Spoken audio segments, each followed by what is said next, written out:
এই দল যারা করেন মসজিদের ইমাম, তাদের পিছনে নামাজ হয় না, তাদের পিছনে কি হয় না? আর জান্নাতের টিকিট মানুষ খাবে?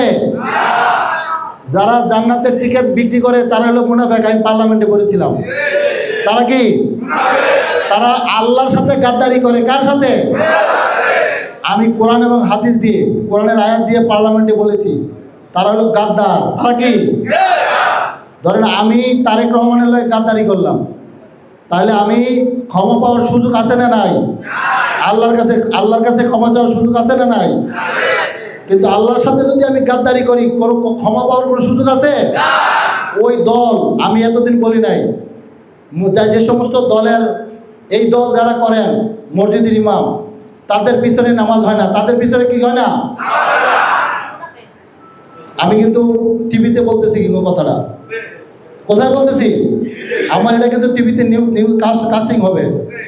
যে সমস্ত ইমামরা ওই দলটা করেন, তাদের পিছনে নামাজ পড়লে নামাজ হবে না। কারণ কি? এটা কে বলে? এটা কোরআন এবং হাদিস বলে, আমি বলি না কিন্তু।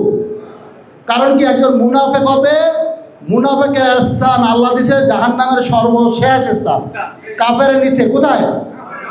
আপনারা বোঝেন নাই, আপনারা তো এই ব্যাপারে জ্ঞান আপনার নাই। জন্য একজন মুনাফিকের স্থান হবে জাহান্নামের সর্বশেষ স্তর, কাফেরের নিচে। কার নিচে? বোঝেন নাই?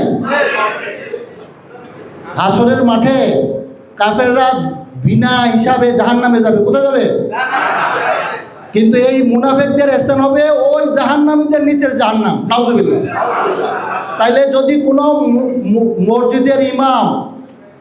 মসজিদের ইমাম যদি ওই দলটা করেন, তাহলে আপনার স্থান হবে জাহান্নামের সর্বশেষ স্তরে, এবং তার পিছনে নামাজ পড়লে নামাজ।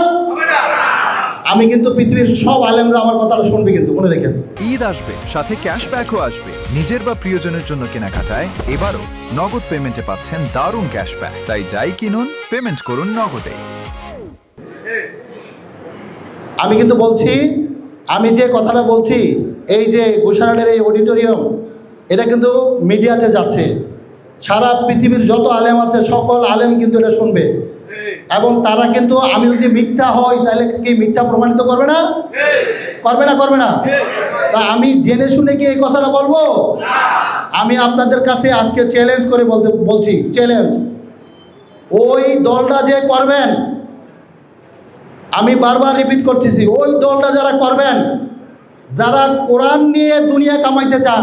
আল্লাহ বলছেন কোরআনের আয়াত, আল্লাহ বলছে যারা আমার কোরআনকে, আমার দিনকে বিক্রি করে, যারা দুনিয়া দুনিয়া লালায়িত, দুনিয়া আকাঙ্ক্ষিত, দুনিয়া চান, তাদের জন্য পৃথিবীতে শাস্তি এবং আখেরাতে কঠিন শাস্তি হবে।